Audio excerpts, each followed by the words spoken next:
Jesus. Amém?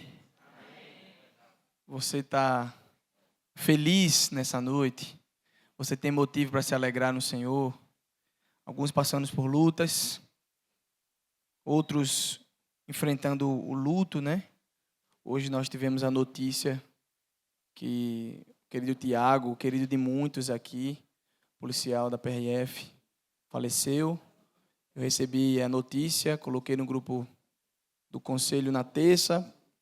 Eu não sabia que ele era tão próximo de algumas pessoas aqui na nossa igreja, mas nós oramos por ele mesmo sem saber. Na terça, a Dudinha pediu oração, na quarta também, e hoje, ontem, na verdade, já entrando na madrugada, recebeu a notícia que ele partiu. Então, assim, fortes emoções, meus irmãos, nós temos vivido nessas semanas, sabe? Assim, semanas que têm sido muito difíceis, principalmente para o emocional, porque parece que vem uma avalanche de sentimentos e a gente tem que respirar, seguir em frente, mas não é fácil, tá certo?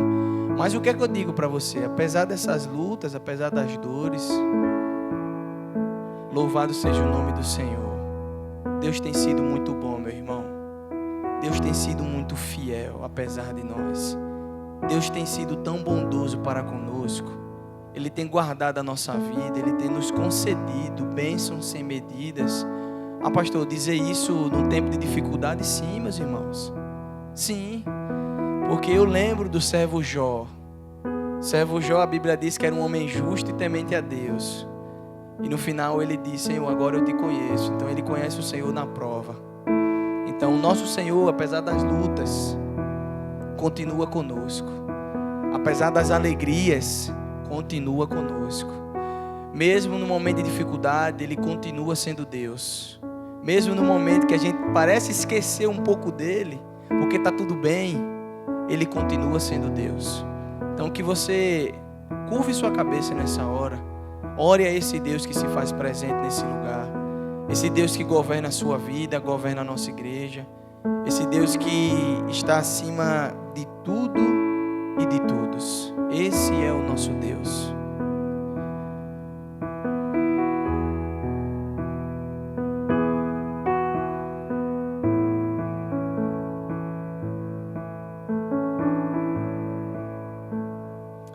Senhor, nós louvamos o Teu nome.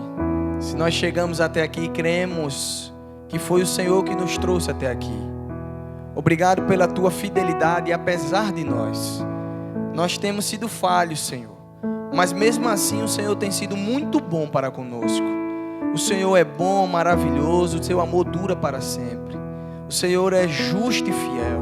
O Senhor é um Deus que se aproxima de nós. Um Deus que deseja se relacionar conosco. Muito obrigado, Senhor. Obrigado porque o Teu Filho Jesus veio e entregou a sua vida em nosso lugar. A morte era nossa, Senhor, mas Ele nos substituiu. E só poderia ser Ele.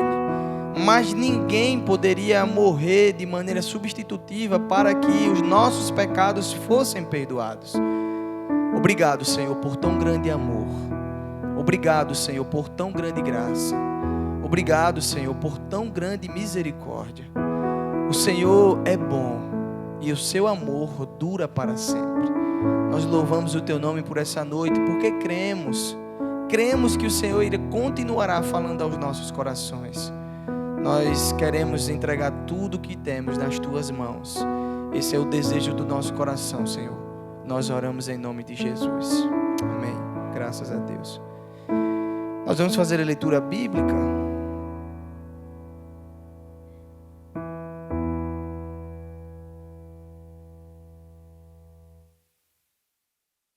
Se encontra lá no Evangelho de Marcos, capítulo 4, a partir do verso 35. Senta ali.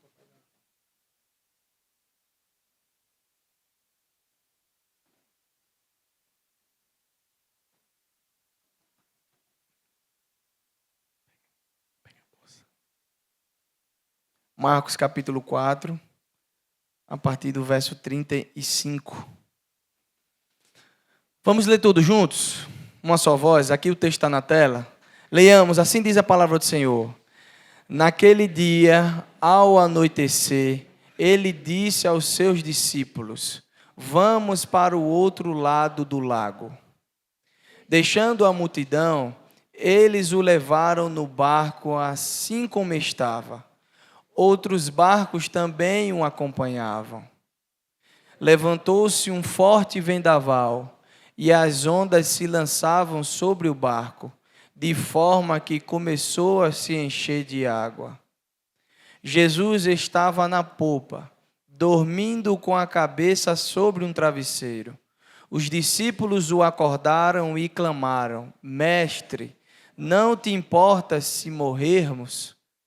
Ele se levantou, repreendeu o vento e disse ao lago: aquiete-se, acalme-se. O vento se aquietou e tudo ficou calmo. Então perguntou aos seus discípulos: por que vocês estão com tanto medo? Ainda não têm fé? Eles estavam grandemente apavorados e perguntavam uns aos outros: quem é este que até o vento e o mar lhe obedecem? Esse é o nosso Deus. Esse é o nosso Salvador. Apesar das lutas, o bom de saber de tudo isso, e há um relato bíblico no Marcos capítulo 4, Marcos capítulo 5, falando de alguns milagres conhecidos. A mulher do fluxo de sangue, a cura da filha de Jairo, e agora também ele acalmando a tempestade. Irmão, se até os discípulos que caminharam com ele durante muito tempo perguntou: quem é esse? Imagine nós, se não já chegarmos a ele. Nós conheceremos um Jesus apenas de ouvir falar. A história está aí para contar quem ele é. Mas se nós experimentarmos um pouquinho de quem é esse Jesus, a pergunta será respondida: quem é esse? Esse é o Deus da minha salvação. Ele é o meu Senhor. Ele é o meu Salvador. Então, que esse Jesus que acalma o vento e o mar, que acalma a tempestade, também seja o Jesus da sua vida, em nome de Jesus. Nós vamos nessa hora louvar ao Senhor com os hinos nesse momento.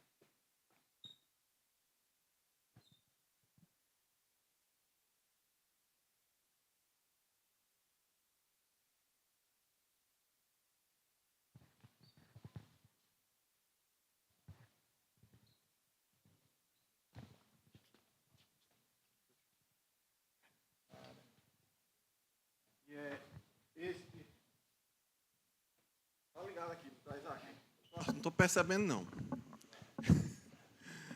Este Jesus que nós lemos agora é o Jesus que nos guia. Então nós vamos cantar Jesus como guia, 359 do cantor cristão.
Jesus me guia.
e a minha vida quis ceifar. Por ti guardado, meu Senhor, contigo espero então morar. Jesus me guia, que prazer é sua mão que me conduz. Em cada passo é mistério que me dirige a seu Jesus. Companheiro 360.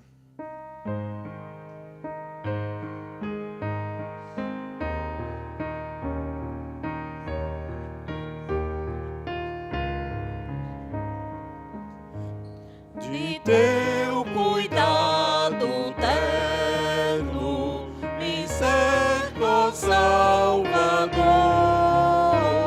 porque se tu ao longe estás, eu fico sem vigor. Ao pé de ti desejo, meu Deus, meu Pai, te ver, e tua forte mão sentir, a minha mão sustém. Tu és o meu amparo, meu guia e protetor. A graça, a paz reside em ti reside o amor. No auge da aventura ou da tribulação, teu santo nome bendirei, ó luz dos corações. Sem ti, Jesus benigno, de que me serve andar no chão florido sobre mim, o belo sol brilhar. Sem ti é sempre noite, Senhor, é afrontar. Em frágil nau ou num batel, em capela do mar, só tua morte e as sombras poder tens de afastar, e as portas da mansão feliz abrir de par em par. A ti naquele dia, no dia sem igual, com os remidos cantarei o hino triunfal. Aleluia.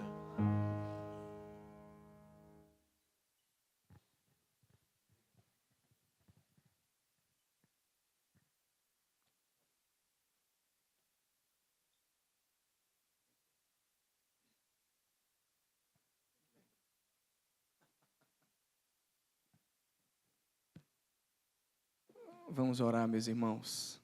Nós vamos ter um momento de oração. Nesse momento, agradecendo a Deus e pedindo também por alguns pedidos específicos. Vamos orar por três momentos nessa hora. E eu vou listar aqui alguns desses pedidos diante do Senhor, e você vai poder, se for o seu caso, ficar de pé, tá certo? para que você também receba a oração. Primeiro, irmãos, é orar por fortalecimento espiritual. Que sentido, pastor? Às vezes a gente está bem em muitas áreas da nossa vida e a gente olha também para o nosso lado espiritual e pensa, assim como eu também penso. Puxa, está tudo bem, né? Está tudo fluindo tranquilamente, está tudo em paz. Mas são nesses momentos que nós precisamos pedir fortalecimento espiritual ao Senhor. Porque, às vezes, quando achamos que está tudo bem, é quando as coisas podem nos derrubar. Por quê, irmãos? Porque sempre precisamos do Senhor. Sempre na nossa vida diária, precisamos entender da nossa dependência do Senhor. E o nosso fortalecimento espiritual não vem de outra forma, se não buscarmos ao Senhor.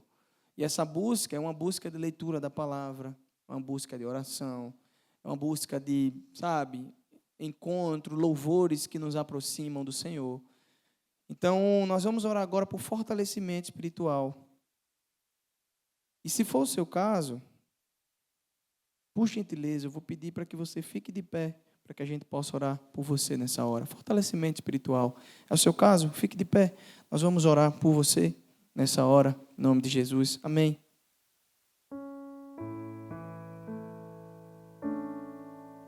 Maravilha. Eu já estou de pé, irmãos, também, porque quando fala sobre fortalecimento espiritual, eu sempre sei que preciso de mais no Senhor, sabe? Às vezes eu olho para dentro de mim e percebo o quão o Senhor tem sido bom, apesar de mim. Então vamos orar nessa hora, intercedendo a esse Deus que pode fortalecer o nosso espírito. O apóstolo Paulo diz isso, cada vez que a nossa fé ela é provada um pouquinho, é que nós temos a chance de crescer um pouco mais. Senhor, nós estamos de pé, te pedindo que o Senhor venha sobre nós. Nós entendemos que precisamos do Senhor. Nós carecemos da Tua graça, da Tua misericórdia. E te pedimos agora, em nome de Jesus, aumenta a nossa fé, Senhor. Faz com que a cada dia possamos estar mais perto do Senhor. Seja nas dificuldades, seja na alegria. Mas nós queremos que a Tua fé seja alimentada e aumentada em nossos corações. Nós não cremos num Deus que é invisível somente. Nós cremos num Deus que é real, num Deus que é poderoso para fazer infinitamente mais daquilo que pedimos e pensamos. Senhor, nós colocamos o nosso coração, a nossa mente e a nossa vida diante do Senhor. Nós temos errado, Senhor, sim. Nós temos sido falhos em alguns momentos. Mas nós te pedimos, fortalece, Senhor, o nosso espírito para que não possamos nos desviar nem para a direita nem para a esquerda. Que possamos permanecer firmes, Senhor, no Teu propósito. Nós queremos, Senhor, dar bom testemunho. Nós queremos viver uma vida que agrade ao Senhor. Nós queremos viver da maneira íntegra diante do Senhor. Cuida de nós, Senhor, porque sabemos que se não for o Senhor, estaremos fadados ao fracasso. Por isso eu te peço em nome de Jesus, cuida de nós. Olha para nós com um olhar especial. Nos concede ânimo novo a cada instante. Aumenta a nossa fé em nome de Jesus. Eu oro porque creio que o Senhor nos ouve. E creio que o Senhor já está fazendo grandes coisas no nosso meio. Eu oro, Senhor, em nome de Jesus. Amém. Graças a Deus. Podem sentar.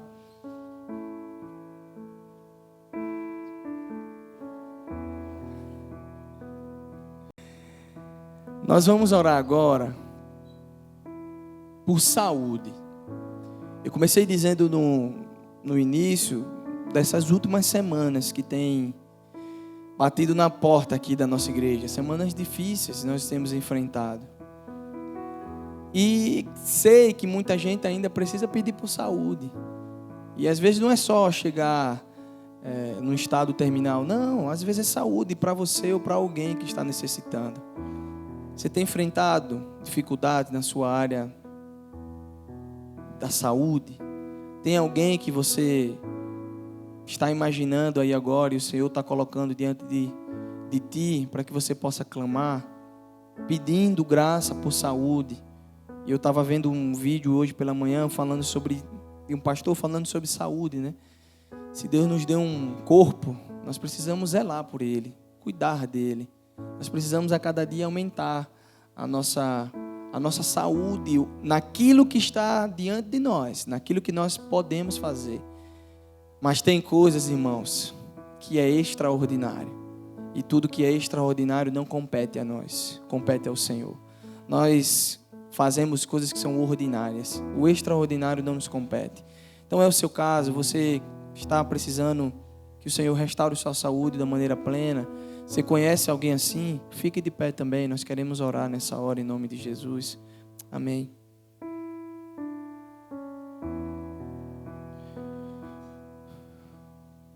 Pastor Paulo, eu vou pedir para que o Senhor ore por esse povo aqui que está desejando saúde nesse momento.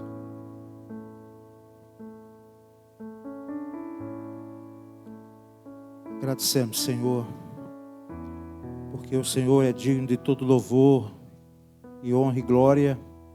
E agradecemos porque podemos te adorar, podemos louvar o teu nome e de maneira muito particular colocar as nossas necessidades diante do Senhor.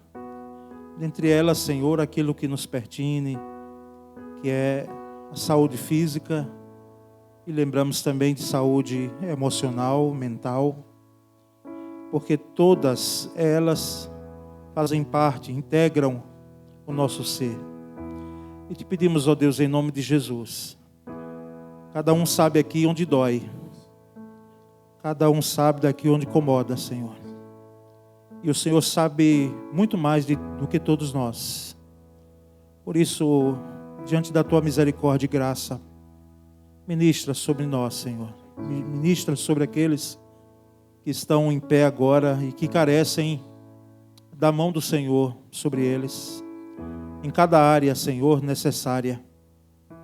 Pai bendito, nós oramos e entendemos também a responsabilidade que temos de procurar os profissionais na área de saúde, o cuidado das ciências médicas.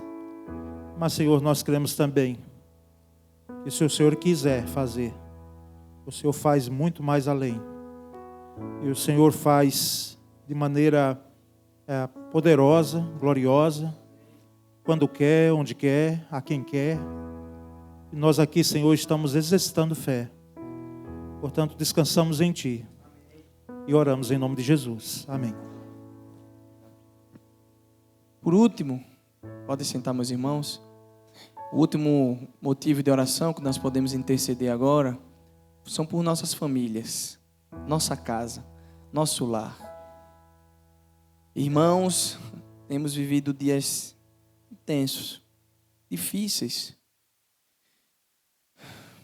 Dias onde talvez o marido não respeite tanto a esposa e vice-versa.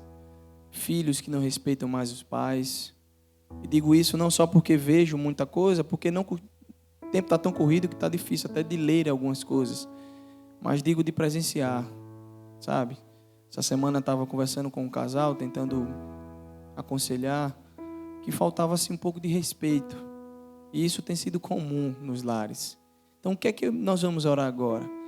Para, como eu disse e digo aos irmãos, se o nosso lar não estiver firmado naquele que é o autor e consumador da nossa fé, iremos fracassar como família. Então o nosso desejo é que o Senhor venha sobre os nossos filhos, venha sobre o nosso esposo, nossa esposa, que o Senhor venha sobre o nosso lar, que o nosso lar seja um canal de bênção, não só na nossa família, mas na vida daqueles que nos cercam. Possamos dar bom testemunho, que possamos exalar o perfume de Cristo, que possamos viver uma sociedade onde muitos dizem aí que família é algo que não tem mais valor, mas tem, meus irmãos. Família é algo valoroso. E nós precisamos entender que esse valor não está simplesmente na família, mas em quem criou a família, que é Cristo Jesus. É Ele que precisa ser o pilar do nosso lar, da nossa família. Então é o seu caso, você precisa pedir pela sua família, pedir pelos seus filhos, interceder pelos seus parentes. Tem alguém aí que você está já orando há algum tempo de maneira específica? Tem algo no seu lar que você já está orando por um tempo? Nós queremos nos somar a você em oração nessa hora. E se for o seu caso, fique de pé em nome de Jesus. Também nós queremos orar pela sua casa nessa hora.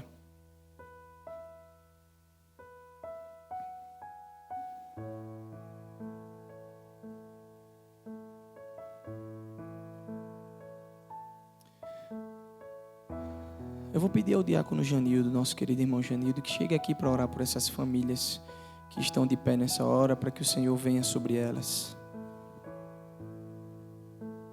Pai querido, estamos na Tua presença, sabendo que o Senhor está aqui, contemplando as nossas fraquezas, as nossas ansiedades, as nossas necessidades. Pai, eu rogo por cada um membro desta igreja, que está aqui presente e os que nos visitam, que o Senhor nos dê a bênção de sermos na nossa família um instrumento de paz, um instrumento pacificador, que o Espírito Santo nos dirija dentro da nossa casa, a fim de que com a nossa vida e o amor de Deus em nós, nos leve, Pai, a alcançar com um abraço, com uma palavra, com um serviço, os nossos próprios familiares, dentro da nossa casa, sejamos exemplo, que a Tua palavra esteja na nossa boca e no nosso coração, a palavra da fé que pregamos, e essa palavra seja vivenciada por cada um de nós, dentro da nossa família.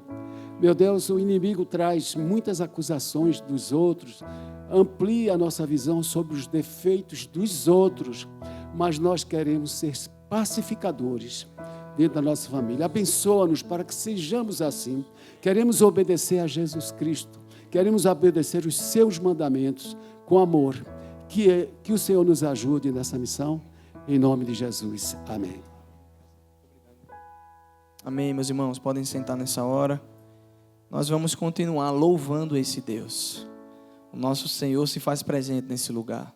Se você chegou aqui com um coração triste, se você chegou aqui talvez amargurado com algo, lembre-se, o nosso Deus se faz presente aqui nesse lugar.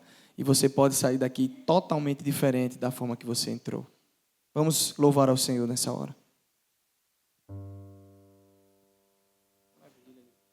Oi.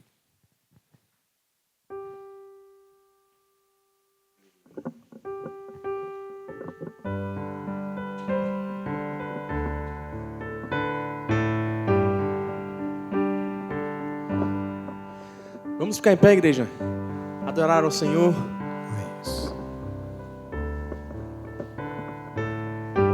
Porque Ele vive. Porque Ele vive. Pode louvar com palmas. Posso crer no amanhã, porque Ele vive. Temor não há, mas eu bem sei que a minha vida está nas mãos do meu Jesus, que vivo está. Deus enviou seu filho amado para morrer em meu lugar. Na cruz morreu por meus pecados, mas ressurgiu e vivo com o Pai está. Porque Ele vive, posso crer no amanhã. Porque Ele vive, temor não há, mas eu bem sei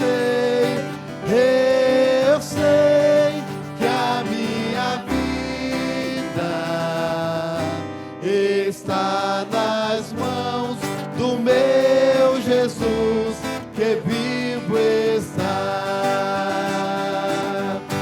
E quando enfim chega a hora em que a morte enfrentarei,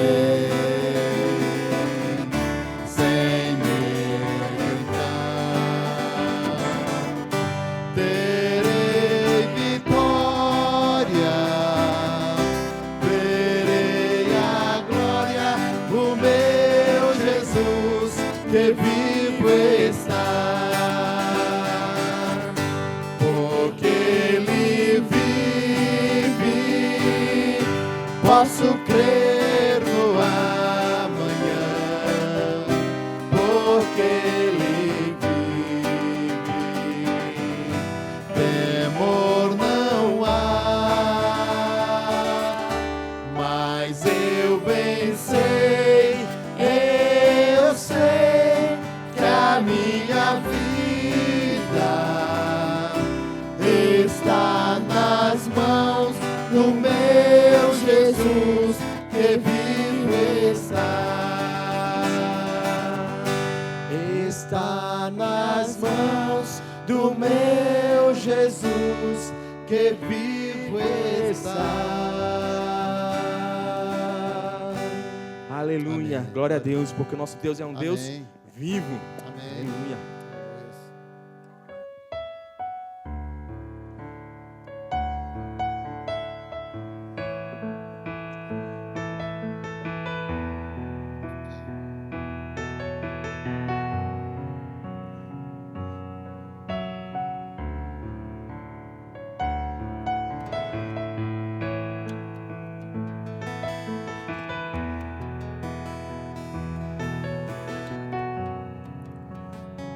Estás aqui, movendo entre nós, te adorarei,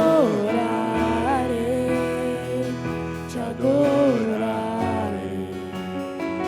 Estás aqui, mudando destinos, te adorarei, te adorarei. Estás aqui, operando milagres, te adorarei, te adorarei. Estás aqui, transformando nossas vidas, te adorarei, te adorarei. Meu Deus é Deus de milagres, Deus de promessas, caminho no deserto, luz na escuridão. Meu Deus, esse é quem tu és. Meu Deus é Deus de milagres, Deus de promessas, caminho no deserto, luz na escuridão. Meu Deus, esse é quem tu és. Estás aqui, tocando os corações, te adorarei, te adorarei. Estás aqui, curando multidões, te adorarei, te adorarei.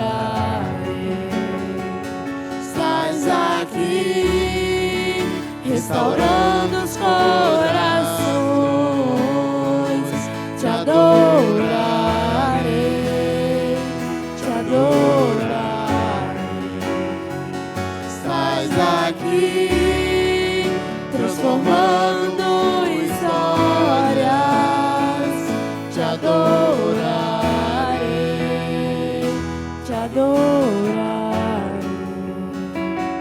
Meu Deus é Deus de milagres, Deus de promessas, caminho no deserto, luz na escuridão. Meu Deus, isso é quem tu és.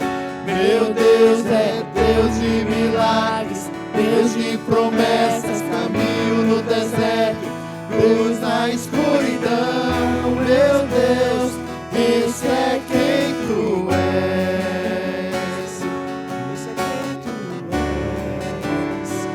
Esse é quem tu és.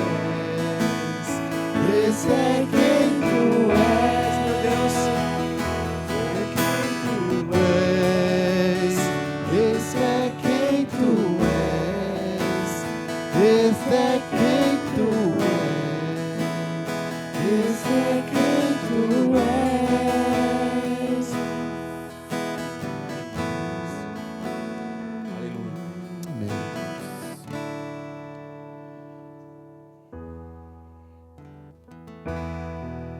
Não há lugar melhor do que estar nos braços do Pai.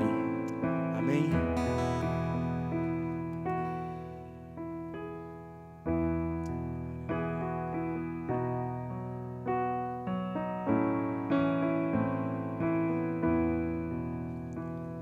Não há Lugar melhor, com tamanha paz, mas igual a esta encontrei jamais.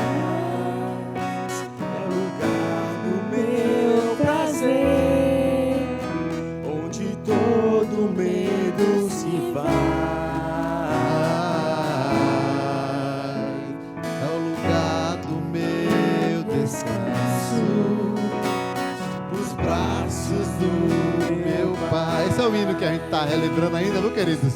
Quem tiver mais habilidade, vai cantando, vai louvando aí. Vamos do início. Vamos do início, cara.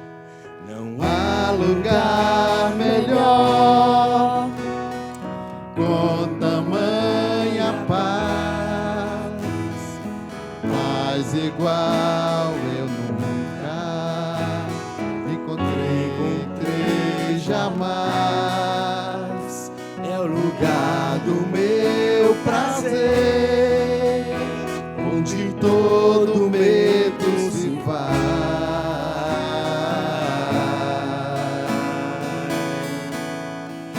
É o lugar do meu descanso, nos braços do Pai.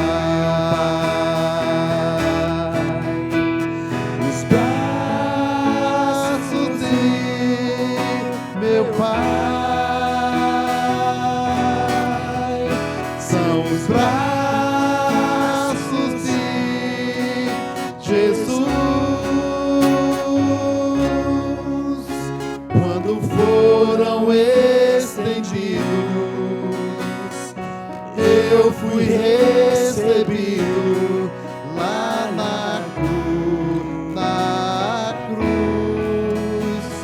nos braços de meu Pai. Braços de meu Pai. Outrora era triste, sem lugar pra onde ir. Meu Pai, com seus braços de amor, restaurou-me o sorrir. Deu-me parte em sua herança, vestimenta, vinho e pão.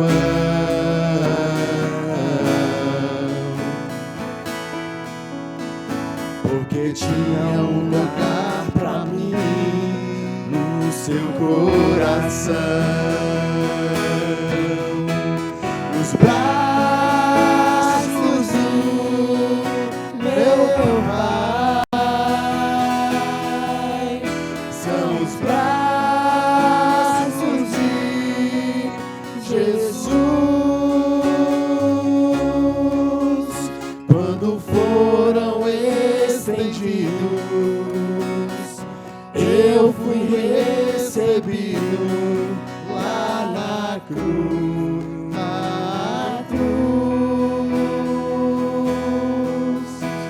nos braços do meu Pai, nos braços do meu Pai. Amém. Aleluia. É um hino muito bonito. Essa música é Pode muito se sentar. bonita e ela realmente toca nossos corações, né? Amém.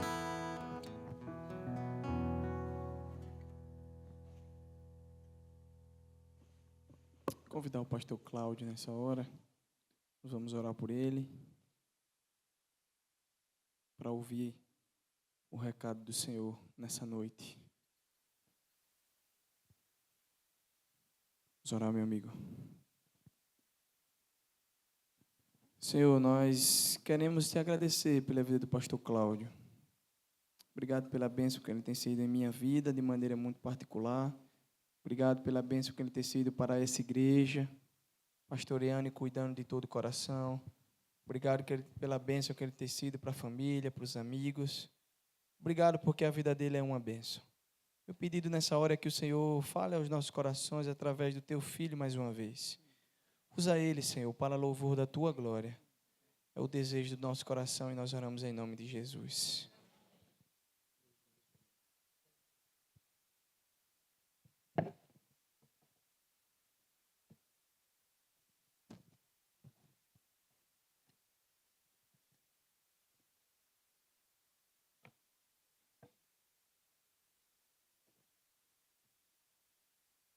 Graça e paz, queridos.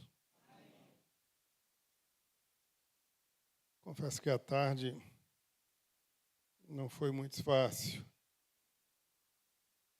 Estive ali no Colinas da Saudade, conheço a Salete e o Ari, desde que cheguei aqui em Aracaju, e eu vi aquele garoto, ainda guri.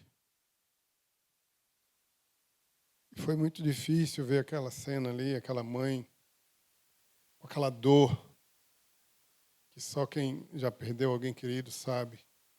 Mas, como o pastor Paulo tem sempre dito aqui, não é o caminho normal os pais sepultarem seus filhos.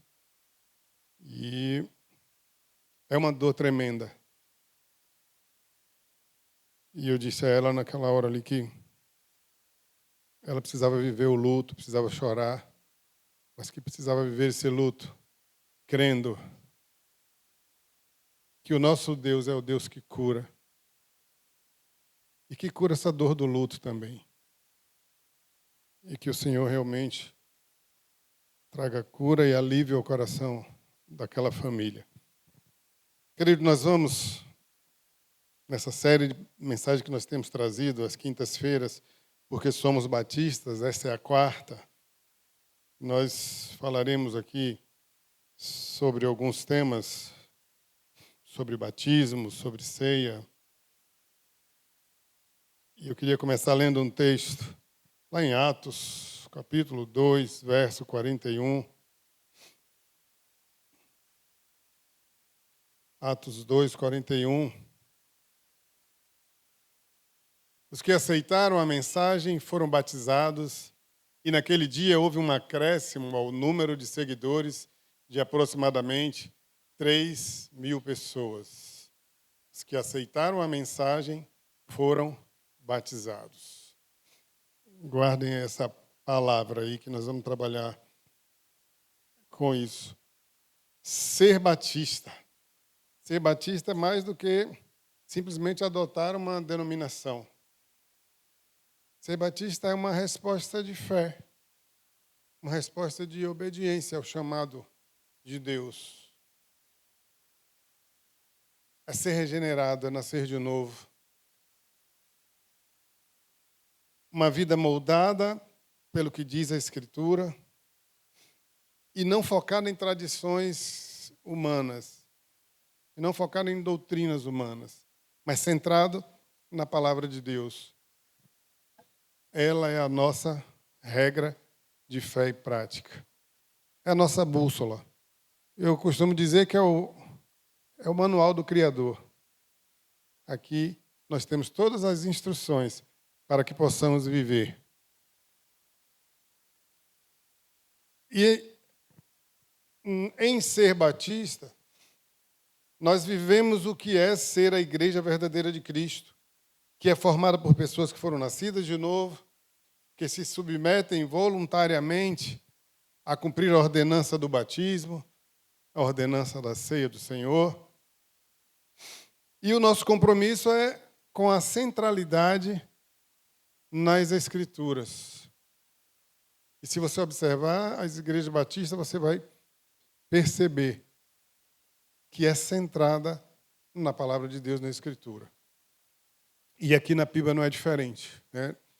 Muitas vezes nós temos ouvido de pessoas que escolheram ficar na Piba porque perceberam que é uma igreja que prega a palavra, que prega a Bíblia de forma genuína.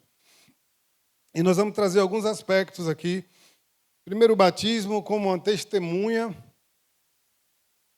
da regeneração. O batismo, para nós, ele vai testemunhar o nascer de novo. Esse novo nascimento.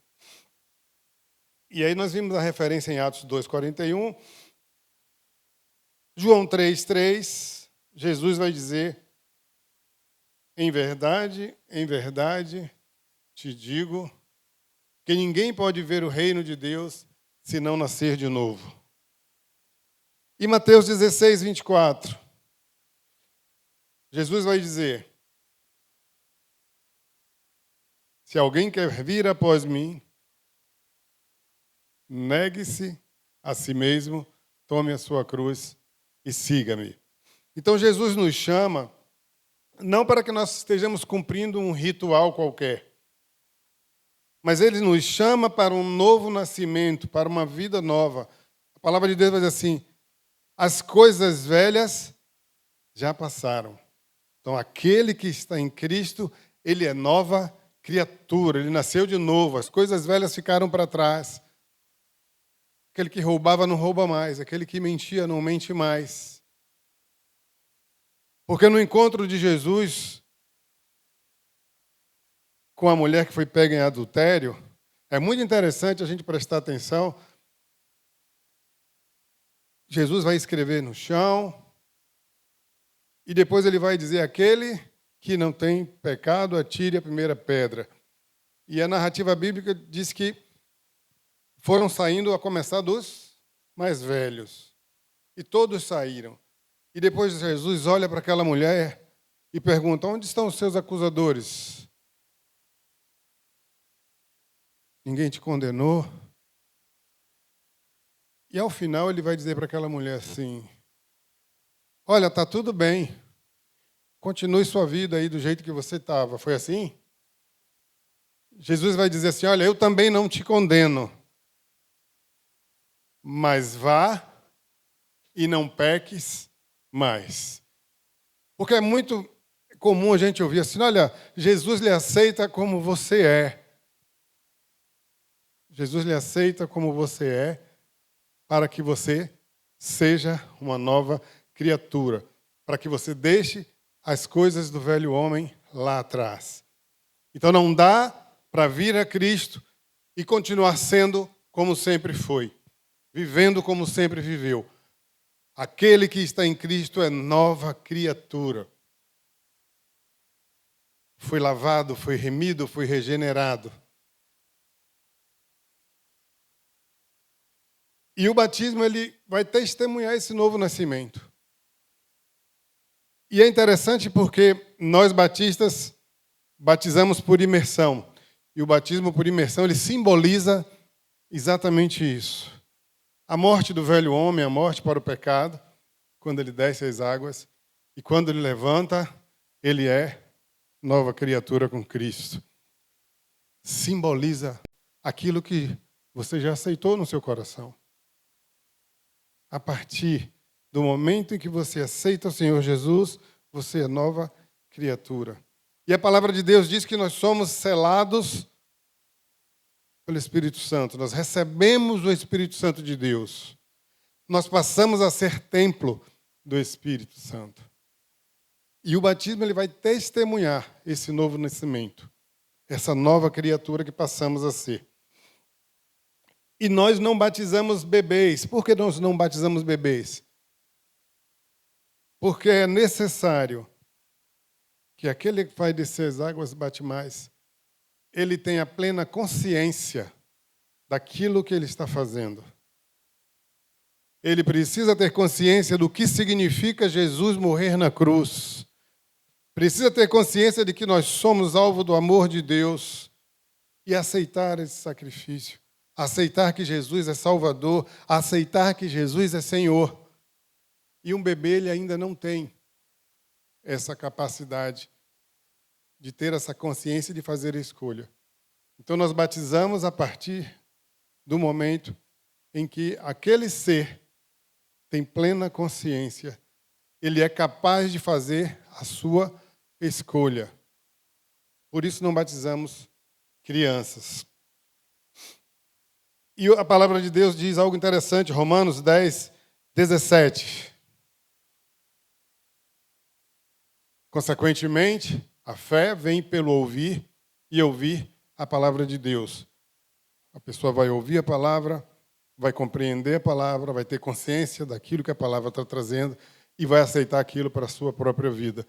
Aí sim estará apto a passar pelas águas batimais.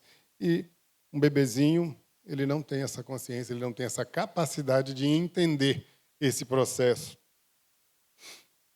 É importante ter também certeza que cada pessoa que está sendo batizada, ela está ciente do preço a ser pago para ser discípulo de Cristo. Porque não é fácil. Não é fácil ser discípulo de Cristo. É fácil ser evangélico. Mas ser discípulo de Cristo não é fácil. E não é à toa que Jesus disse que há um caminho largo e um caminho estreito. E esse caminho é estreito, sabe por quê, queridos? Porque esse caminho que leva a Jesus Cristo, esse caminho de escolha de Jesus Cristo, por Jesus Cristo, ele exige de nós renúncias. Ele exige de nós crucificar o nosso próprio eu, a nossa vaidade, a nossa arrogância. Exige de nós abrir mão dos nossos planos, dos nossos sonhos, para viver os planos e os sonhos que Deus tem para a minha e para a sua vida. Por isso, ser discípulo não é fácil. Precisamos nos submeter completamente a esse mestre. Precisamos seguir os passos desse mestre. E isso não é fácil. É importante entender que é preciso ter certeza da salvação. E o livro de Efésios, capítulo 2, versos 8 e 9, ele vai nos ensinar. Pois, pela graça, vocês são salvos, por meio da fé. E isso não vem de vocês, é dom de Deus. É por meio da fé, não vem de obras para que ninguém se glorie. Eu não mereço a salvação, você não merece a salvação. Nós a recebemos por meio da graça do Senhor Jesus, por meio da nossa fé. Nós cremos e nós recebemos a graça maravilhosa do Senhor que nos dá a salvação. É preciso crer. É por meio da fé. Não é porque eu sou bonzinho, não é porque eu ajudo os pobres, não é porque eu não bebo, não danço, não fumo. É porque Jesus fez algo por mim. A salvação não é pelo que eu não faço. A salvação é pelo que Jesus fez por mim e por você. Ele se deu, ele se entregou por mim e por você. É essa graça maravilhosa que nos dá salvação.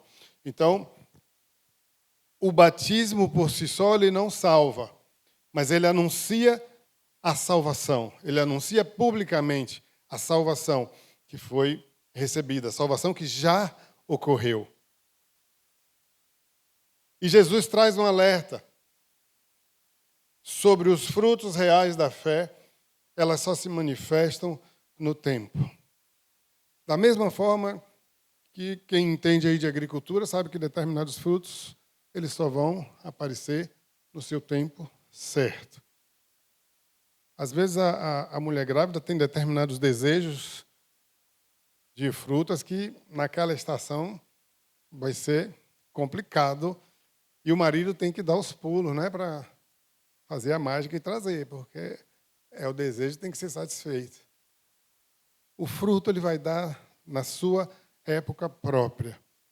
E a época de dar o fruto da nova criatura é a partir do momento em que nós recebemos o Espírito Santo em nossa vida. E aí nós vamos viver e desfrutar das características do fruto do Espírito Santo em nós.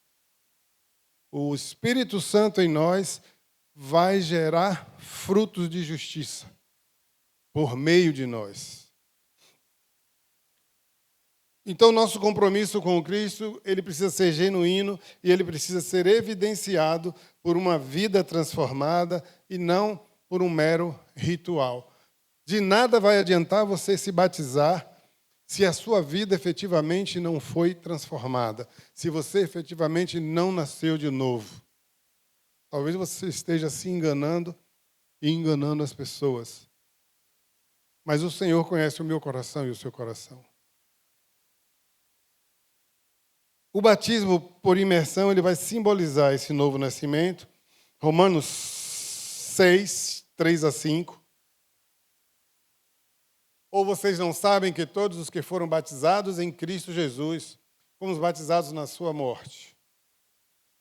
Portanto, fomos sepultados com ele na morte por meio do batismo, a fim de que, como Cristo foi ressuscitado dentre os mortos, pela glória do Pai, assim também vivamos uma vida nova. Se, pois, nos tornamos unidos na semelhança da sua morte, certamente o seremos também na sua ressurreição. Nós fomos batizados em Cristo por meio da morte. A morte, o pastor pregou essa semana, morte que gera vida, não foi isso? A morte de Cristo gera vida em nós. A vida abundante, a vida eterna, a vida para sempre. A morte de Cristo nos proporciona vida. E o batismo ele vai trazer isso, ele vai representar isso. E o batismo bíblico por imersão, ele vai ilustrar de modo vívido. O crente desce as águas e ele proclama a sua vida antiga, o seu antigo modo de agir. E quando ele emerge, ele levanta dali, representando essa nova criatura. Eu sou nova criatura. E aqui a igreja, a gente tem tido o hábito de cantar essa música. Nova criatura sou, no momento do batismo, é bem representativo. Sou nova criatura. Que coisa maravilhosa. E muita gente acaba ironizando isso, porque não entende, porque não consegue compreender a capacidade que Deus tem de transformar vidas. Esse cara era um miserável, esse cara era um assassino, e agora está dizendo que é gente boa, que se converteu. E há uma incredulidade da sociedade com relação a isso. E a gente vê pessoas que efetivamente foram transformadas pelo agir de Deus, pessoas que ninguém dava nada mais por elas, pessoas que não se apostavam um centavo nelas, mas que o Senhor moveu o seu Espírito Santo e alcançou aquele coração, transformando e tornando nova criatura, lavado e remido pelo sangue que Jesus derramou na cruz. O pastor da minha igreja lá em Alagoinhas, ele testemunhou várias vezes, ele dizia que ele não sabe quantas pessoas ele matou.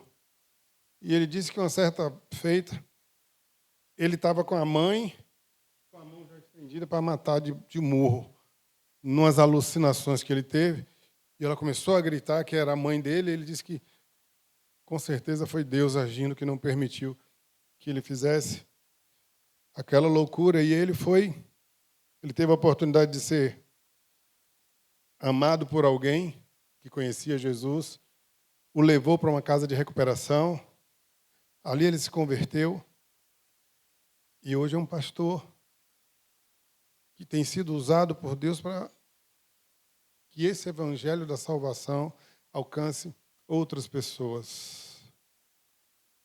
Nós cremos num Deus que pode todas as coisas, um Deus que transforma a vida, um Deus que nos possibilita ser essa nova criatura. Genuinamente, sem falsidade. O Senhor pode transformar qualquer pessoa, assim como foi com esse homem, que hoje é um pregador da palavra. Se alguém está em Cristo, nova criatura é. Essa palavra ela ecoa nas nossas mentes e nos nossos corações. Lembre-se de que, desde o dia do batismo, que nós passamos por aquela experiência, eu creio que aqui a maioria passou, quando a gente levanta dali, a gente percebe, a gente se sente diferente. Porque aquilo está trazendo para nós, naquele momento, a confirmação daquela transformação que aconteceu no momento que o Senhor tocou no nosso coração. Mas no momento que a gente se batiza, a gente está cumprindo uma ordenança. E é como se aquilo estivesse diante das pessoas, legitimando esse processo pelo qual nós passamos de conversão. Morte para o pecado e vida para Jesus Cristo. Além do batismo, nós temos também a ceia do Senhor. A palavra de Deus nos ensina que a ceia é um memorial e não é um rito mágico. Temos a chamada transubstanciação, e essa doutrina da transubstanciação, ela crê que o pão e o vinho são efetivamente transformados no corpo e no sangue de Jesus Cristo. Apenas a aparência permanece. E aí o Martinho Lutero ele defendeu algo que ele chamou de consubstanciação. Na consubstanciação, o pão não se transforma e o vinho não se transforma no corpo de Cristo, mas afirma que há uma união das substâncias. O corpo e o sangue de Cristo se unem à substância do pão e do vinho sem as modificar. Diferentemente da transubstanciação, onde há efetivamente a transformação total da substância, pão e vinho, no corpo e sangue de Cristo. Nós, batistas, nós cremos que a ceia do Senhor é um momento, é uma oportunidade para nós relembrarmos o sacrifício maravilhoso que Jesus fez para que eu e você pudéssemos ser nova criatura, para que nós tenhamos a vida eterna. Então, é momento de celebração, em que, às vezes, a gente fica ali tão sisudo na hora da ceia que parece um enterro. Mas é momento de celebração. Jesus morreu por mim, mas Ele ressuscitou para me dar vida. É momento de se alegrar. Eu estou rememorizando o sacrifício que Jesus fez para que eu tenha vida eterna, para que eu tenha salvação. Então é momento de se alegrar. Não é momento de tristeza. Mas é um memorial apenas.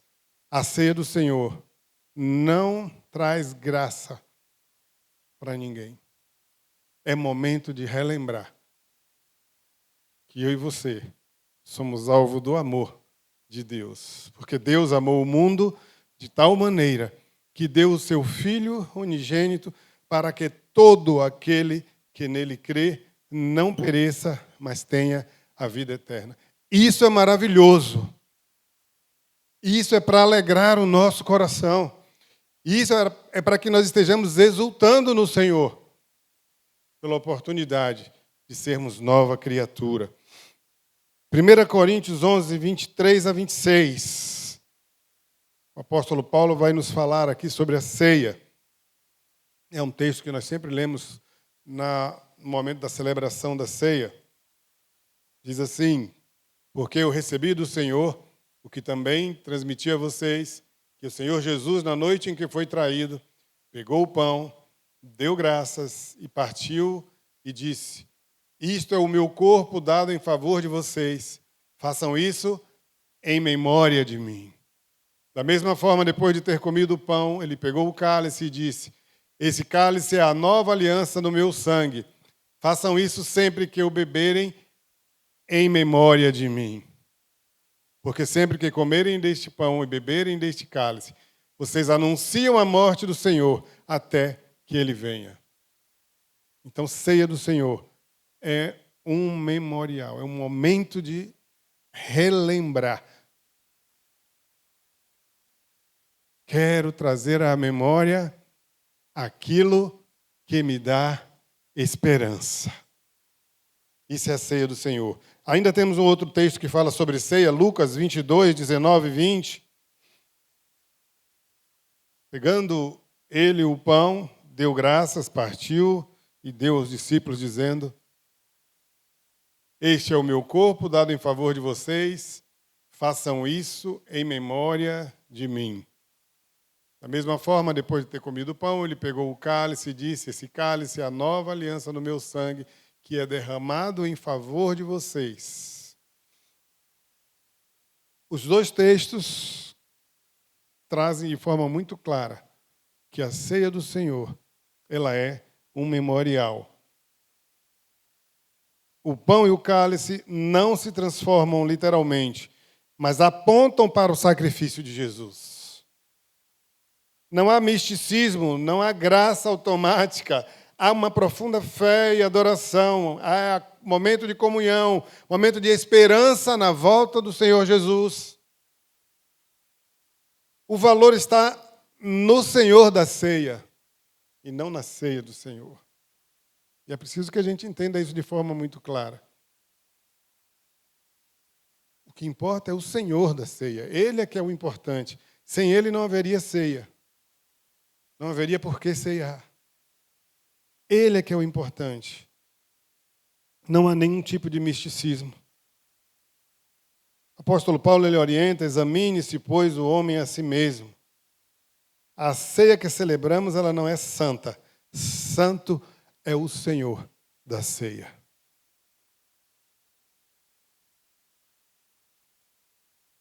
O terceiro ponto que eu queria abordar dentro do porquê somos batistas, parte 4, é que nós contribuímos com alegria. Foi dito aqui, acho que a semana passada, acho que foi Júnior que falou. O pastor Júnior falou: nós não recebemos nenhuma verba governamental. A Igreja Batista, ela é sustentada pelos seus próprios membros, que contribuem. Se o membro da igreja não der o dízimo, pastor Paulo, o senhor anota lá no SPC ou no Serasa? Não é obrigado, querido. Contribuição espontânea. Você decide no seu coração, você sente no seu coração o desejo de abençoar o trabalho do Senhor. Deus não precisa do meu dinheiro nem do seu dinheiro. Ele é o dono da prata e do ouro. Mas quando nós contribuímos, nós estamos demonstrando ao Senhor, primeira coisa, que somos gratos por tudo que Ele nos dá, que nós dependemos dEle completamente. Nós reconhecemos que tudo que temos e tudo que somos vem do Senhor. Então nós somos privilegiados em contribuir com a obra do Senhor. Mas nós não somos obrigados. É um exercício de fé, irmãos. E é engraçado que às vezes eu vejo muitos debates aí. O dízimo é bíblico, o dízimo não é bíblico. É uma questão de fé, queridos. É o momento de exercermos a nossa fé por meio da nossa contribuição. É agradável estar sentado aqui com o ar-condicionado ligado? Isso custa dinheiro, não custa? E quem é que banca isso? Somos nós. É a nossa contribuição que nos proporciona esse conforto. Então, a nossa contribuição, como dízimo, nós devolvemos ao Senhor aquilo que Ele já nos deu anteriormente. É uma forma de nós demonstrarmos a Deus a nossa gratidão e a nossa fidelidade aos princípios. 2 Coríntios 9, 6 a 8. Lembrem-se, aquele que semeia com moderação também colherá moderadamente. E aquele que semeia com fartura também colherá fartamente. Cada um contribua conforme determinou no seu coração, não com pesar, nem por obrigação, pois Deus ama a quem dá com alegria. Deus é poderoso para fazer que toda a graça seja acrescentada a vocês, para que em todas as coisas, em todo o tempo, tendo tudo o que é necessário, vocês transbordem em toda boa obra. Nem eu, nem você, irmãos, somos obrigados a contribuir com absolutamente nada. Mas nós somos impulsionados pelo Espírito Santo para demonstrarmos a Deus a nossa gratidão, o nosso reconhecimento, que tudo é dele, que nós somos os seus mordomos. O Senhor nos colocou diante de determinados bens para que nós possamos administrá-lo da melhor forma possível. Nós não podemos afundar o nosso coração nos bens materiais. Nós precisamos ajuntar tesouro no céu, não é isso que a Bíblia nos ensina? Onde a traça e a ferrugem não vão consumir, e nem os salteadores terão acesso. É esse tesouro que eu e você precisamos juntar, porque nós não somos daqui, nós estamos aqui de passagem. E essas 2 últimas semanas a gente observou muitos sepultamentos. E a gente constata que a gente vai daqui sem levar absolutamente nada. A gente deixa tudo aí, materialmente falando. Então precisamos juntar tesouro no céu. E quando nós exercemos a fidelidade e a gratidão a Deus por meio dos nossos dízimos e das nossas ofertas, nós estamos juntando os nossos tesouros no céu. Malaquias 3:10. Tragam o dízimo todo ao depósito do templo, para que haja mantimento na minha casa. Ponham-me à prova nisso, diz o Senhor dos Exércitos, e vejam se não vou abrir as comportas do céu e derramar sobre vocês tantas bênçãos que nem terão onde guardá-los. Muita gente usa esse texto de forma equivocada, interpretando que se você der 100, Deus vai lhe dar 1000. Uma aplicação boa, não é não, Jader? Apliquei 100, ganhei 1000, é um bom negócio. E aí muita gente está contribuindo com a obra de Deus, não porque tem um coração fiel ao Senhor, mas porque é ganancioso, está esperando ganhar mais. E com Deus a gente não pode barganhar, porque Ele conhece o nosso coração, Ele conhece a intenção do nosso coração. Não tenho que entregar meu dízimo, minha oferta, pesaroso, né? Parece que tem uma força que está segurando a mão para continuar no bolso. Tem irmão que parece que tem um escorpião no bolso, quando é para contribuição. Mas o texto que nós lemos é que Deus ama a quem dá com alegria, quem contribui com alegria. Eu contribuo porque eu entendo que tudo é dele. E nós temos visto e ouvido aí tantos testemunhos maravilhosos de pessoas que são abençoadas, não porque deram o dízimo, mas porque são fiéis a Deus. Não é porque eu entreguei um valor em dinheiro que Deus vai me devolver, mas o Senhor se alegra com um coração puro, com um coração que ama o Senhor, porque Ele conhece o meu e o seu coração. Filipenses 4:19.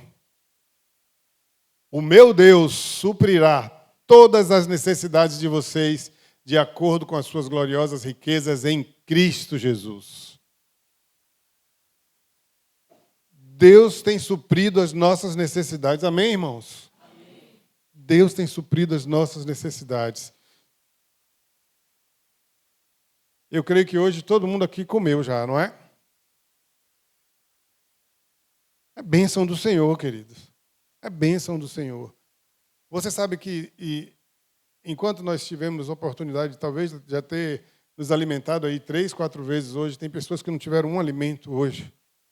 Estão passando fome. E muitas vezes o nosso foco só está em reclamar daquilo que a gente não tem. Precisamos desenvolver um coração grato a Deus, reconhecendo que tudo é dele, reconhecendo a bondade do Senhor por nós. Nossas ofertas, nossos dízimos vão expressar nossa gratidão a Deus, vão expressar nossa obediência, vão expressar nossa confiança nesse Deus que pode todas as coisas. E o apóstolo Paulo diz: aprendi a contentar-me em toda e qualquer situação. O nosso maior tesouro é uma vida generosa e um coração grato a Deus. É tão bonito quando você vê pessoas generosas que assistem aos necessitados com alegria, por prazer. Eu tenho uma prima lá em Salvador que eu acho que é uma das pessoas mais generosas que eu já conheci. Essa semana passada ela me ligou dizendo que conheceu, por acaso, uma família aqui de Aracaju que estava passando necessidade e ela me pediu que eu entregasse uma cesta básica, conseguiu medicamentos, mandou trazer, e me deu o telefone da pessoa, da família, eu fui levar. Realmente uma família que estava passando momentos extremamente difíceis. E ela não é evangélica, mas tem um coração generoso, que coisa linda. Ela não pensa duas vezes para ajudar alguém que ela vê passando necessidade. E é esse coração generoso que nós precisamos desenvolver, porque nós conhecemos o Senhor, porque nós somos nova criatura, porque nós somos regenerados, porque nós somos discípulos do Senhor. E Ele nos ensinou a amar. Querido, amar é também assistir o pobre na sua necessidade. Às vezes é até alguém próximo de nós, às vezes é alguém que faz parte aqui da nossa comunidade, que está passando necessidade, e a gente passa de largo, igual a história lá do samaritano. Os religiosos passaram, deram de largo, não é comigo. E a pessoa mais improvável, que era um samaritano, foi aquela pessoa que foi lá assistir aquela pessoa que estava tendo necessidade naquele momento. Não se preocupou com raça, com cor, com condição. Ela viu ali alguém por quem Jesus morreu na cruz. Alguém que é digno e que é objeto do amor de Deus. E foi lá ajudar a assistir à necessidade. E qual tem sido a minha atitude, qual tem sido a sua atitude em relação a isso? Nós não compactuamos com promessas vãs de prosperidade para quem contribui. Dizimamos por obediência à Bíblia, por consciência da necessidade da obra e pela alegria em contribuir. E nós continuamos crendo num Deus que nos ama, que nos tem como filhos, possuindo ou não fartura de bens. Se Deus fizer, Ele é Deus. Se não fizer, Ele continua sendo Deus. Será que nós podemos dizer isso com convicção? Será que a gente pode cantar aquele louvor? Te louvarei. É difícil, né? Não importam as circunstâncias. Será, irmãos, que nós temos feito isso? Independente da circunstância, nós estamos louvando ao Senhor. Te louvarei, não importam as circunstâncias. Deus nos ama, não importam as circunstâncias, isso a gente pode crer. Ele é o dono da prata e do ouro. E aquele que é fiel ao Senhor, a Bíblia diz que ele não mendigará o pão. Nós precisamos crer nessa verdade. Ele é o Deus da providência. Ele é o Deus que vê. Mas Ele não só vê. Ele vê e Ele age. No sábado, na reunião dos jovens, do encontro de jovens, eu trouxe uma palavra e eu citei exatamente o Deus que vê. Agar fugindo de Sara com seu filho no deserto, acabou a comida, acabou a água, Agar se desespera e ela pensa com ela: vou botar meu filho longe da minha visão para eu não vê-lo morrer. E se afasta. E ali Deus fala com ela. E ali Deus traz a provisão para que ela se alimente, para dar água e alimento ao seu filho. E ele vai dizer assim: volte. E quando Agar percebe o milagre que ela viveu naquele momento, ela vai dizer assim: tu és o Deus que vê. E esse Deus que vê foi o Deus que supriu a necessidade dela. É o Deus que tem suprido a minha e a sua necessidade. É o Deus que vê a minha necessidade.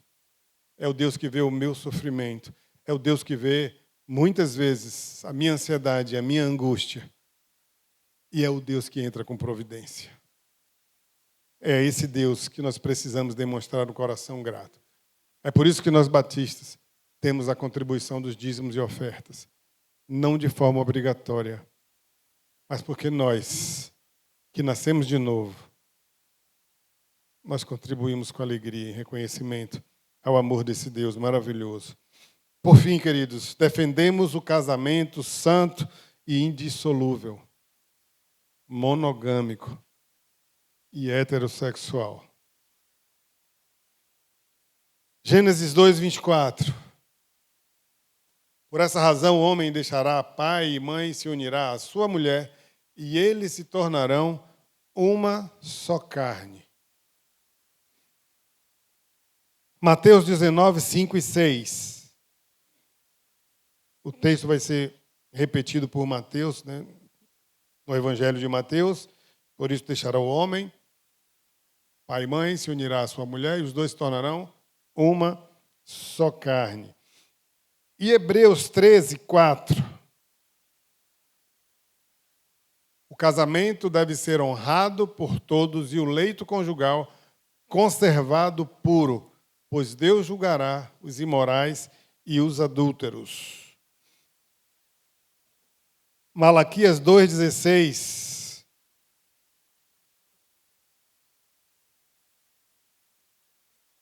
Esse texto, o profeta vai trazer que Deus abomina o divórcio. Porque o Senhor, o Deus de Israel, diz que odeia o repúdio e aquele que encobre a violência com a sua roupa, diz o Senhor dos Exércitos. Portanto, guardai-vos em vosso espírito e não sejais desleais. O casamento deve ser preservado em santidade, em fidelidade, em amor sacrificial, como reflexo do relacionamento de Cristo e da igreja. O apóstolo Paulo vai trazer isso lá em Efésios 5, de 25 a 28. Diz assim: maridos, cada um de vocês deve amar a sua esposa, como Cristo amou a igreja e entregou-se por ela. Que difícil, hein, Claudemir? O texto está dizendo que nós devemos amar as nossas esposas, viu, maridos? Como Cristo amou a igreja. Cristo amou a igreja a ponto de dar a sua vida pela igreja. E o texto está dizendo que nós devemos amar da mesma forma. Está disposto a dar sua vida, Claudemir, pela sua esposa? Isso é forte, irmãos. Enquanto nós temos essa missão, a mulher ainda fica preocupada com a questão da submissão. Eu preferia que fosse o contrário, que ela desse a vida por mim e eu fosse submisso. Estava tudo certo.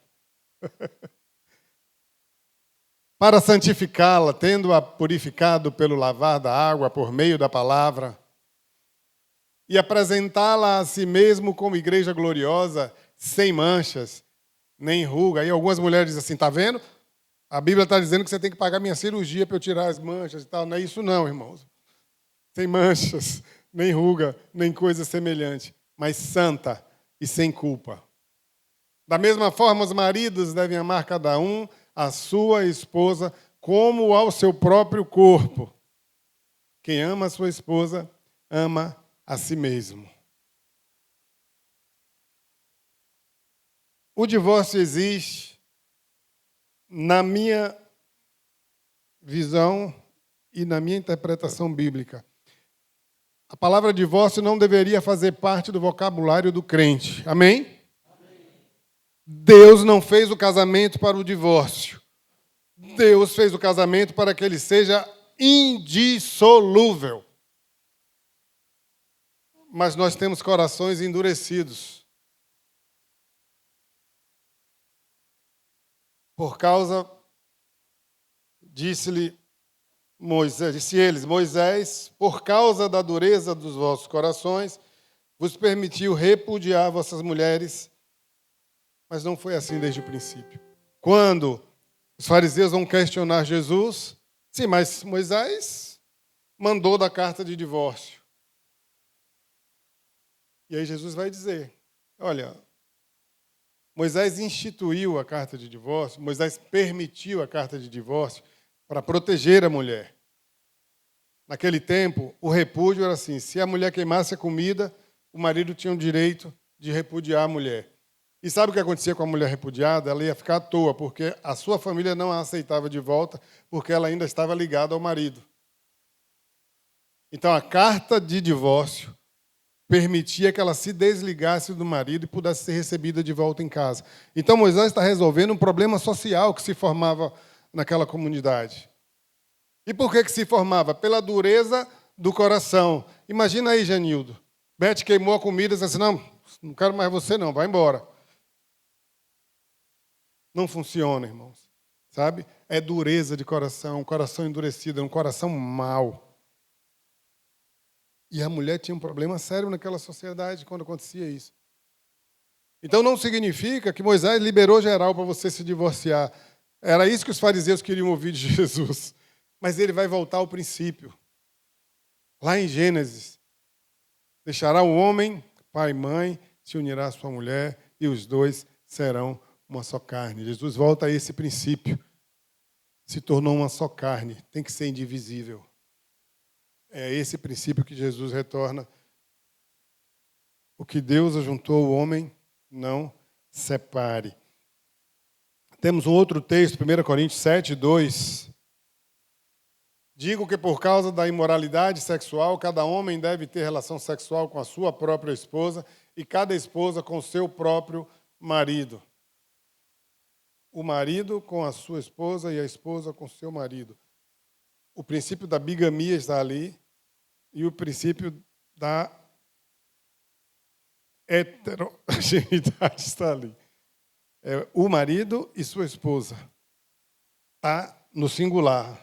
Não são os maridos. Aí alguém às vezes pergunta assim, mas a Bíblia diz que Salomão teve 700 mulheres, 300 concubinas. Eu falei, e aonde é que está escrito que Deus estava aprovando aquilo? Está relatado na Bíblia, mas em nenhum momento tem aprovação de Deus. E a gente sabe em que deu esse mundo de mulher lá com Salomão, né? Onde ele foi parar depois. Deus criou a esposa para o marido e o marido para a esposa. E mais nada além disso. O que passar disso é pecado.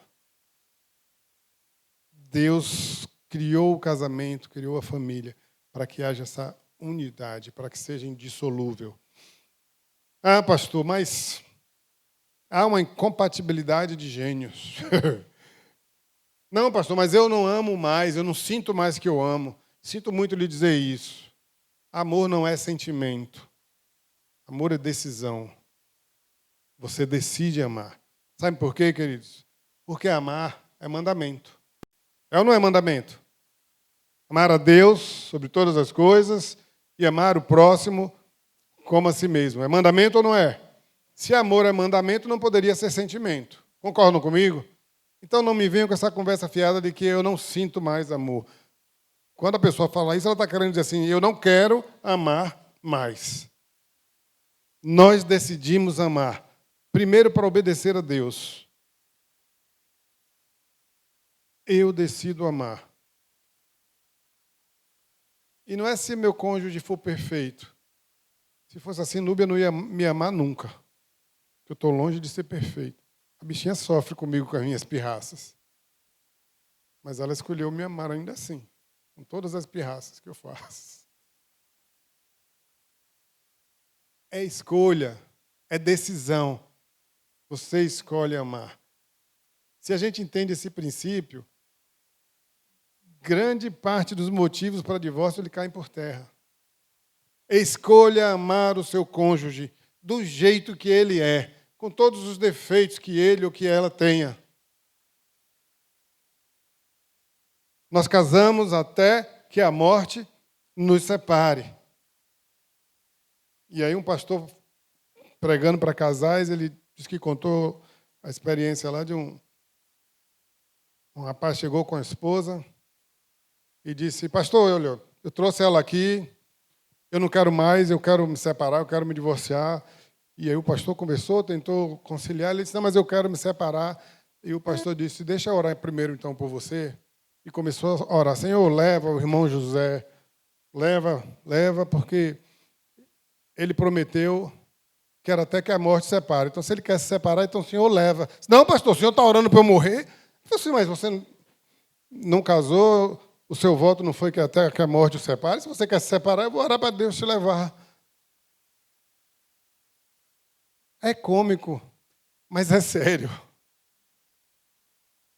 Nós fizemos uma aliança com o nosso cônjuge e com Deus. E a aliança, queridos, não é contrato. Porque num contrato, se a outra parte descumprir, aí está ali o nosso advogado, a outra parte tem direito de rescindir o contrato. Não é assim, Genildo? Mas a aliança não é um contrato. A aliança, você tem que cumprir a sua parte, independente se o outro cumpre ou não. Isso é aliança. E casamento é aliança entre você, o seu cônjuge e Deus. E Deus leva a sério as alianças. A palavra de Deus nos ensina: se fizeres um voto a Deus, é melhor não fazer do que fazer e não cumprir. O povo de Israel sofreu porque fez uma aliança com os amalequitas e, mesmo tendo sido enganados para que aquela aliança fosse feita, Deus exigiu que eles cumprissem a aliança. Às vezes, quando eu li aquele texto, eu falei assim: pô, mas não é justo. Os caras foram enganados, eles fizeram aquela aliança por meio de um engano, não importa, eles fizeram a aliança. E aí Deus vai dizer assim: olha, vocês não me consultaram quando fizeram a aliança. Agora vocês vão ter que cumprir. E mais na frente, o povo estava sofrendo um período de fome, não sabia por quê. Quando o profeta foi consultar Deus, Deus vai dizer assim: olha, porque vocês descumpriram a aliança com os amalequitas. Aliança é coisa séria. E casamento é aliança. Então nós precisamos levar a sério essa aliança que fizemos com o nosso cônjuge e com o nosso Deus. Precisamos ser leais. Deus abomina o divórcio. Cuide, invista do seu casamento, desenvolva o diálogo, desenvolva um coração perdoador, porque é impossível você conviver com alguém e nunca haver um momento em que você magoa ou que você é magoado. É normal que aconteça. Somos seres humanos cheios de falhas, cheios de defeitos. Mas a Bíblia também nos ensina a perdoar. E da mesma forma que o amor, perdoar é decisão. Você decide perdoar. E o Espírito Santo vai lhe conduzir na direção do perdão. É tomada de decisão. Então não guarde ressentimento, porque quando nós guardamos ressentimento, isso desenvolve em nós doenças físicas, doenças emocionais e até doenças espirituais. Conheço pessoas que desenvolveram até câncer por conta de ressentimentos. Eu li na revista Seleções, um cientista americano, ele resolveu fazer uma experiência abordando essa área do ressentimento, da falta de perdão. E ele tinha um grupo de pessoas que tinham desenvolvido algumas doenças físicas e emocionais, e todas elas tinham problema de falta de perdão. E ele disse que chamou a atenção dele uma jovem que estava com câncer. E ela tinha um ódio mortal do pai, porque aos 3 anos de idade ela fora abandonada, ela e a mãe. E passaram muitas dificuldades por conta disso. E ela não perdoava o pai, ela não queria nem ouvir falar no nome dele. E ela contou essa história para esse cientista, para ele, e ele propôs a ela fazer a experiência de encontrar-se com o pai. E ele intermediou esse encontro e o pai lhe pediu perdão. E os dois choraram muito e ela perdoou o pai. E aquele cientista, no relato dele naquela revista, ele diz assim: ao final do tratamento, não existia mais o câncer naquela jovem. Ela foi curada pelo perdão. Então, o perdão traz cura, queridos. Não guarde ressentimento, sobretudo do seu cônjuge, a pessoa que você escolheu para amar, para caminhar com você por toda a vida. Não vale a pena carregar esse peso nocivo, venenoso. Eu gosto de dizer que guardar ressentimento é como se você tomasse um copo de veneno esperando que o outro morresse. E você vai morrer. Com aquela dose de veneno que você mantém dentro de você. Então, libere o perdão. Ame o seu cônjuge. Trate o diálogo como algo importante. E escolha amar e continuar amando, apesar do outro. Então, ser batista é assumir a fé bíblica integralmente, é ter o batismo como testemunho de regeneração, é o batismo por imersão, é participar da ceia com discernimento e é contribuir com alegria e zelar pela família conforme o padrão divino. Então, assim, que o nosso dia a dia, que o nosso caminhar no dia a dia possa estar testemunhando isso. Que a nossa vida ela possa estar expressando essa nova criatura.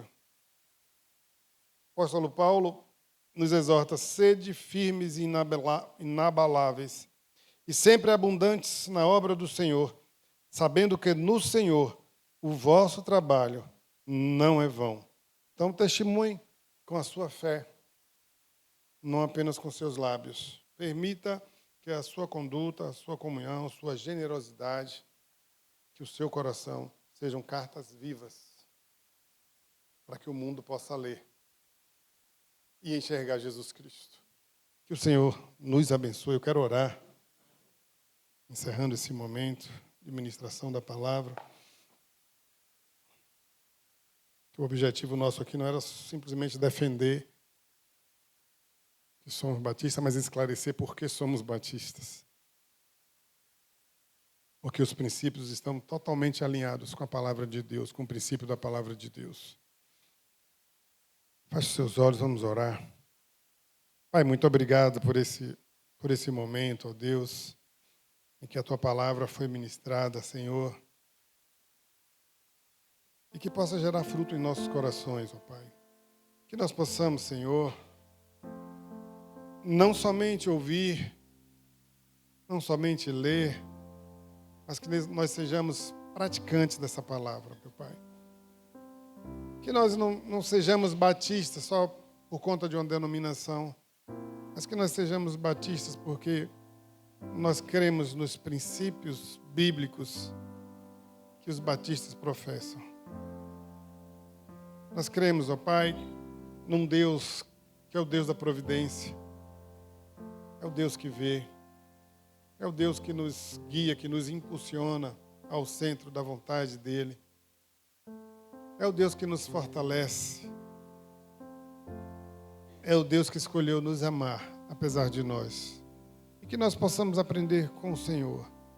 Que nós possamos escolher amar ao nosso próximo, amar o Senhor sobretudo. Ó Pai, que nós sejamos fiéis a Ti, Senhor. Nos dá, Pai, capacidade de entender a Tua palavra, de compreender e interpretar corretamente os Teus princípios, Senhor. E que nós possamos efetivamente ser sal e luz. Que nós sejamos, ó Deus, por meio da nossa vida, uma Bíblia aberta, Senhor, para que o mundo possa ler e possa, ó Deus, ver Jesus Cristo em cada um de nós. Muito obrigado por tudo que o Senhor tem feito por nós. Muito obrigado por essa palavra que foi dada, primeiro ao meu coração, Senhor. E que ela dê frutos a 10, a 100 e a 1000. Nos abençoe e nos guarda de todo mal, no nome de Jesus. Amém. Nós vamos para os dízimos. Vamos cantar enquanto os irmãos têm oportunidade de exercerem aquilo que a gente falou aqui na ministração da palavra, contribuir com alegria.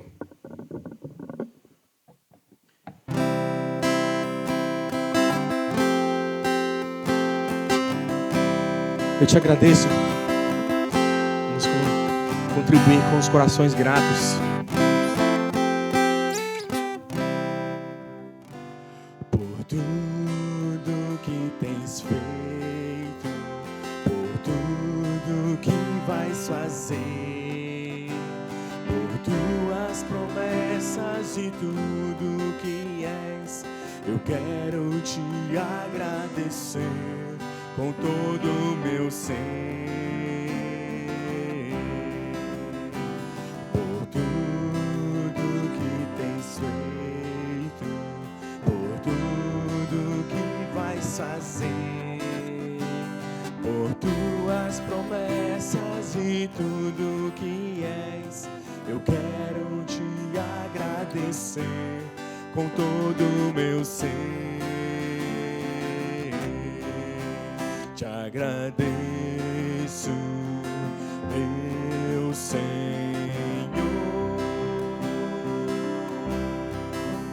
Te agradeço, meu Senhor.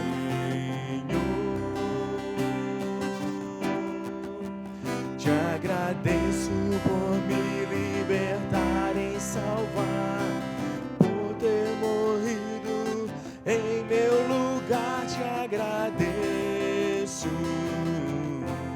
Jesus, te agradeço, eu te agradeço,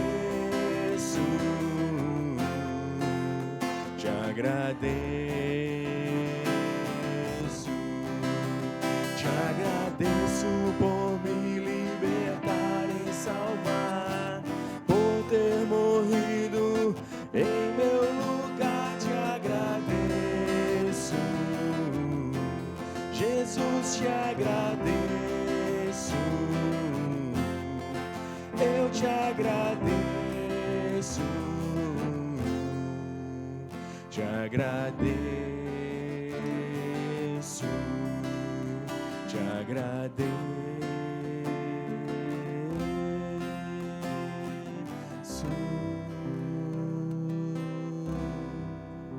Amém. Aleluia, irmãos.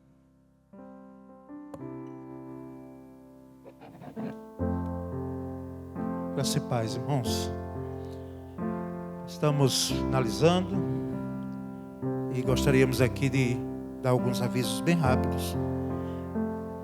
Amanhã à noite nós vamos receber aqui alunos do Colégio Americano Batista, aliás, do corpo docente e discente do nosso Colégio Americano Batista.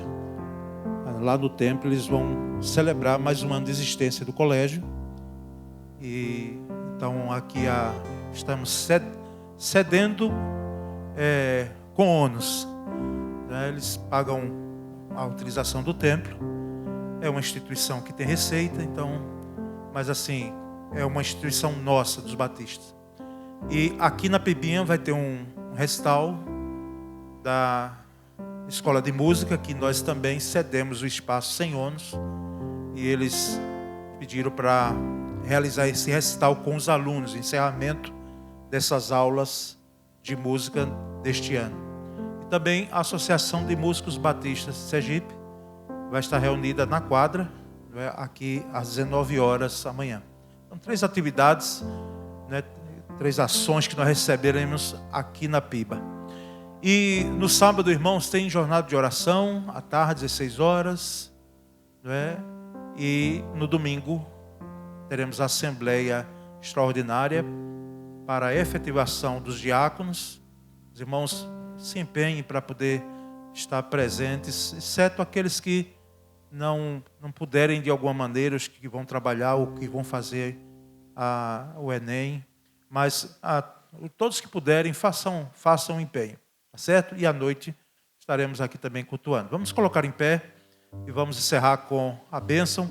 Eu gostaria de saber, antes da bênção, se tem alguém nos visitando nessa noite.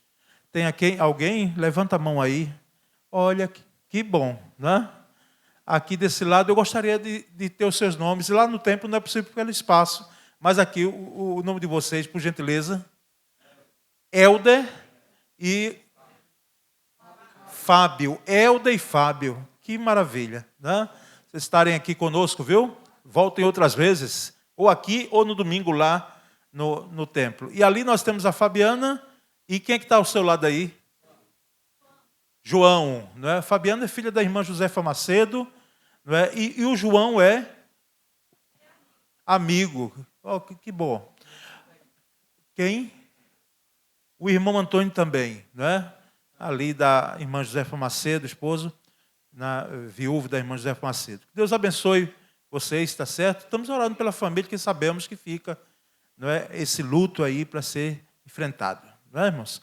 E hoje, como o pastor Cláudio disse, nós tivemos hoje lá no cemitério aqui, onde foi sepultado Tiago Demétrios, né? É o Colina da Saudade. Tiago Demétrios, ele foi jovem aqui, aliás, ele foi garoto aqui, embaixador, e jovem, não é? Filho da pastora Salete, do Ari, que aqui também fizeram parte conosco. E assim, era da Polícia Rodoviária Federal e num treinamento, né, passou mal e chegou, como se diz, evoluiu a óbito, né? Então, 40 e poucos anos, né, pastor Cláudio? 41 anos, quer dizer, assim, uma dor muito grande para a Salete, para a Ari, né, para a família. Aqui também nós temos a Sônia, do irmão Vivaldo, é tia dele, né? Amanda e Duda são primas. Então, a família aqui também, deixamos aqui o nosso sentimento de pesar. Com a bênção, vamos encerrar. Todos estão convidados, apesar do horário um pouco mais avançado, para irmos lá à quadra, tá certo? Lá na quadra tem os que estão nos visitando. Chega até lá que vocês vão saber, tá certo? É algo que é bom. Eu gosto, né? Eu acho que alguém mais gosta além de mim, né? Com a bênção. Senhor Deus, pedimos que o teu amor, a graça do Senhor Jesus e a comunhão do Espírito Santo seja sobre todos nós, hoje aqui reunidos e para sempre. Amém.